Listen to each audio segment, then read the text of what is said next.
second highest bidder mibahad nga babaga nila ang pag-award sa airport expansion project ngadto sa highest bidder. Ilang gipasangil nga adunay gilapas nga pagngalagda sa pre-qualification ang highest bidder alang sa pagpatukod sa bag-ong airport terminal sa Mactan. Ryan Sorote, Suginlimi. Well, plano nga lang nila ngayon sa PhilInvest Changi Airports International Consortium ang renovation ug expansion sa Mactan Cebu International Airport.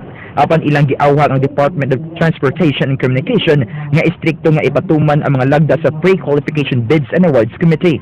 Matod sa PhilInvest Changi Airports International Consortium, dunay conflict of interest ang duha ka mga bidders sa airport. We'd like the DOTC to resolve this issue. And to our mind, that's the best way that we should be doing this. I mean, we would like to see the sanctity of the bidding process upheld. Suma sa ilang nasayran, duha sa mga bidders adunay common nga board of director kinang Malaysia Airports Holding Berhad ug GMR Megawide Consortium. Ang GMC Megawide Consortium may highest bidder. Hinoon, wa nila giilakon kinsa ang board of director nga nagupot sa mga posisyon sa duha ka mga kumpanya.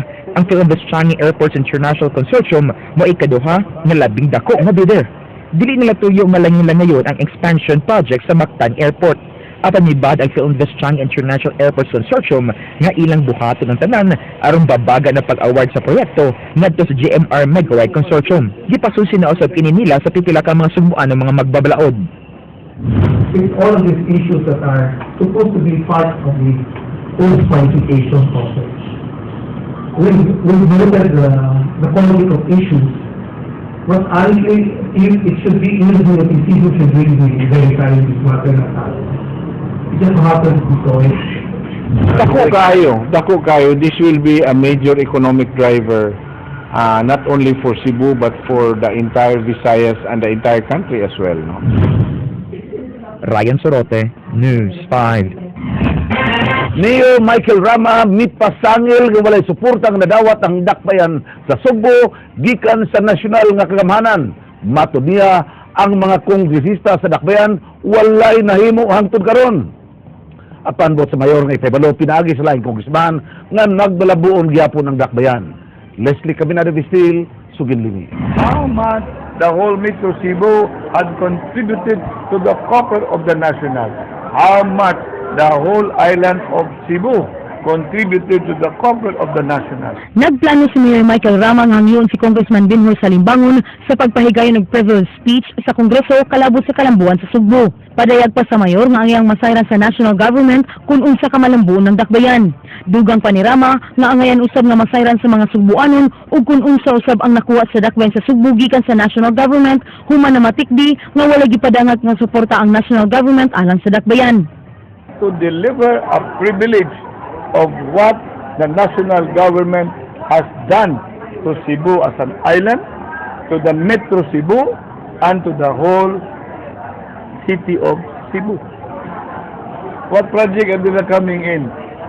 To serve our traffic. What project are they coming in? To serve our peace and order. Gani nakapangutana pa ang mayor ug kung unsang mga proyekto ang mga gidala sa kongresista sa Sugbo. Napaglantawan usab sa mayor nga susama sa giuna sa kongresista sa Sugbo ang politika ug dili ang problema sa dakbayan. Think about Cebuano first. They cannot just do away spending more on politics. Politics will pass, but service to the people will always be and be lasting. Leslie Caminado Vistil, News 5. Niani sa Sugbo ang mga staff o crew sa sikat nga game show sa telebisyon nga makita din sa TV5. Nahatagan og kahigayunan ang mga Sugboanon nga maka-audition sa mga duwa sa TV. Madin Sabang, Suginlimi. Gidagsa sa mga Sugboanon ang audition sa game show sa Kapatid Network nga Who Wants to be a Millionaire nga atong Domingo nagipahigayon sa Gaisano Country Mall. Dunay duha ka rounds ang maong audition diin gikuha ang top 15 hangtod nga nahimong top 5. Usa si Ivy Marie Arche nga namasin nga makaduwa sa maong game show. It's been a great time of Who Wants to be a Millionaire. So, every Sunday, sa family bonding na watch niyo sa Who Wants to be a Millionaire. It's a privilege kung maka-appeal ko kay para pa kang family ba kung makapaano ko financial reward. Gawa sa mga hamtong, duna say audition ang maong game show alang sa mga bata diin usa ang grade 6 student na si Sayo Shibata na naglaom nga makasud yun sa maong game show. I think I'm capable of competing in the competition, and I'm sure I can get at least 1 million or the jackpot prize. Ang maong duwa di lang usa ka simple nga game show nga makita sa TV. I enjoy Who Wants to Be a Millionaire because it gives information and knowledge to all the people watching it. And it also gives opportunities to smart people or intellectuals to have 2 million pesos just by answering cards. Knowledgeable man gid siya nga show. Nindot siya kay nakay makuha nga questions nga o answers nga makaibaw nga mao din na siya.